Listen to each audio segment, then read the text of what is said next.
these first couple flips, talk to us like, this is all like a great story. We're off the ground. We're running here. But talk to us about, in hindsight, some of the things like, crap, I shouldn't have done that. Whether it been going over budget, design decisions, whatever. Like, give us something you would have changed in hindsight. In hindsight, that first time I was getting materials, I would always source my own. I should have got my own cabinets and my own countertops, because I think you could get those on Facebook Marketplace through directly to the wholesalers a lot cheaper. What's another mistake I made? That's tough because I've been very lucky. All these deals worked out. Maybe overpaying on some of these properties, so my margins weren't as good because I was so eager to get it. Like I don't want to like risk losing this deal, so I'll pay an extra $5,000. But if you do 10 deals a year, that's $50,000 I may have left on the table, right? And sometimes just like the little things I'm so careless about. If it's $100, whatever. I'll put down my personal card because I don't want to switch it over from the Amazon thing.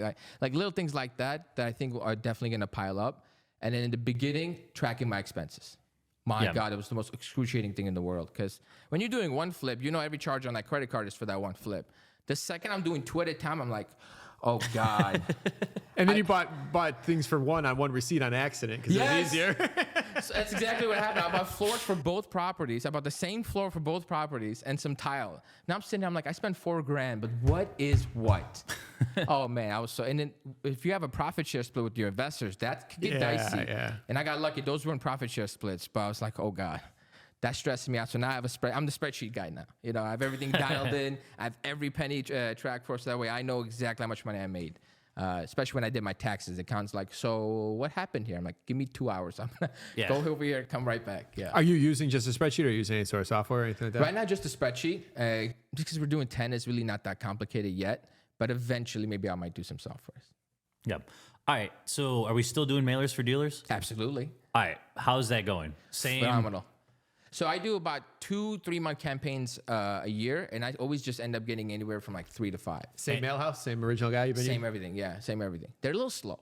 It takes forever to get the campaigns out. But when you get them out, they definitely work. We just bought a house. So this year I bought 5 from the mailers alone. And I've spent on mailers maybe $16K, $18K. But those 5 are probably going to profit me $200,000 almost. And walk us through just like, again, for someone who hasn't gone through the process before, walk us through like, all right, how many calls can you expect? How many dead end leads? How do you handle the window shoppers? Just like, oh, you're gonna buy my house? What will you give me? Like, talk to us just about some of those. There's a lot in between here, right? So let me give you like the walk us through the whole thing. The funnel. The actual mailer isn't like we'll buy your house. It's a check, which I love because now we have a benchmark for where we're starting from, right? And then they let you choose whether you want to offer 70% of the median household, whatever prices are.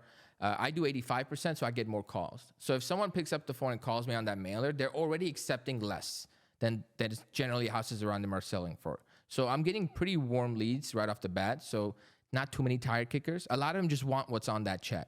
And I'll say, no problem, but I have to come see the house. If it's in great shape, on 2 occasions, I've paid more than that check.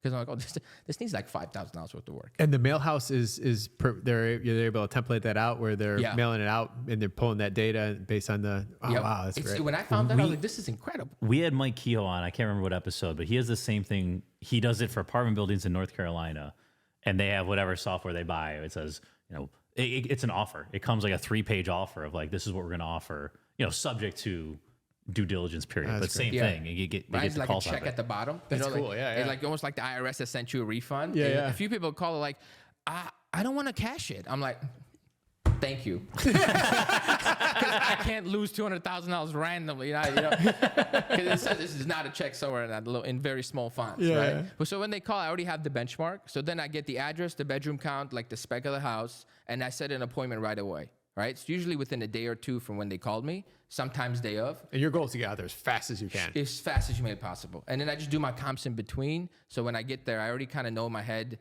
I've done enough rehabs. I'm like, okay, I know this is going to cost me about $40K, maybe like $5K off usually, right? And I'm like, okay, I know what I can afford to pay. And then we kind of negotiate from there. Did I miss anything? No, I guess, how about the person where you can only offer like, half of what the check is a huge discrepancy. Talk to us about those conversations. So those are tough, right? And a lot of them would be like, nah, I'm not interested. No, I want more. I have better offers or something like that. I literally just had one. A guy had a portfolio of a bunch of houses and he wanted 180, 200. I'm like, dude, I can give you 60,000.